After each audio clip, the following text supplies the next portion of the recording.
The coronavirus causing more stress in women than in men. This is according to a new poll by the new Kaiser Family Foundation. Researchers found women are worried about their loved ones getting sick, along with their own health. The poll also finds women are more concerned about the financial impact of the virus on their family. And joining us live this morning with some tips to staying mentally healthy during the crisis is licensed mental health counselor Shantala Boss. Good to see you, Shantala. How are you? Good. Good morning, Amy. So, you know what? This is so true. I was actually texting with a couple of my girlfriends last night, and both of them were talking about just feeling this overall feeling of being on edge and saying every day they feel like they need a glass of wine at night to wind down. Are you hearing the same?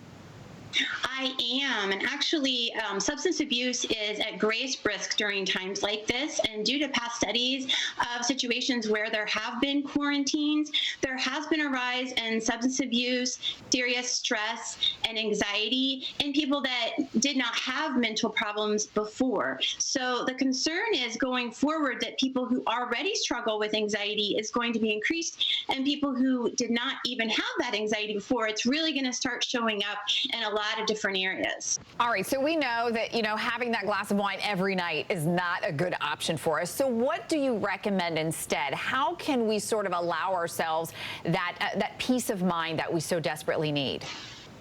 Well, I brought Lucky. He's my dog. And I think we all need to enjoy our pets, number one. We can kind of be present with them because actually human touch and interaction is such a need that we all have emotionally. And studies also say that we tend to get more sick when we do not have touch and that kind of interaction, and when our immune systems break down. So even if it's just giving your animal an extra hug or spending more time being present and mindful with your family, we all kind of have to hunker down. So what kind of things can we really focus on enjoying and spending time with our families? Let's talk about teletherapy, because a lot of folks might be saying, well, gosh, I can't really go see a therapist, the whole social distancing thing, but there are some options out there. Yes, and I really want to strongly encourage everyone, please do not stop going to see your therapist during this time. There is teletherapy, and most insurance companies that did not maybe provide it in the past or didn't pay for it are making exceptions now and are letting all providers go ahead and utilize that service even if they haven't been credentialed in the past. So you just need to check with your insurance company, but definitely continue therapy. I'll add also, therapists are also still in office because we are considered a mandatory service. So even places like Orange County where there's a lockdown, we are considered essential. So a lot of therapists are still in the office because it is important that people still really take care of their mental health during this time. And I know you talked about people who have pre-existing health issues and of course keeping up with that mental health therapy. Are you concerned that we are going to see a decline in mental health the longer this drags out? I am. I think right now we're in crisis mode, but once crisis actually settles down and people kind of go back to whatever normal was, I think that's when things are really going to hit.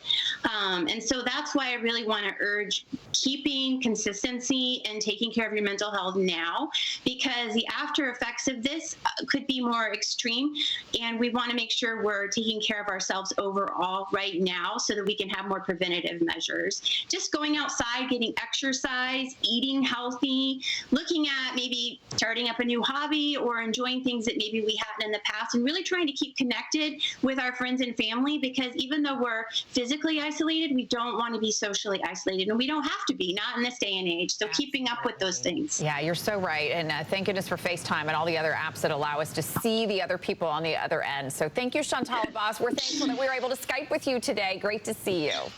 You too. Bye-bye. All right, well, coming up, a lot of people rushing to set up workstations.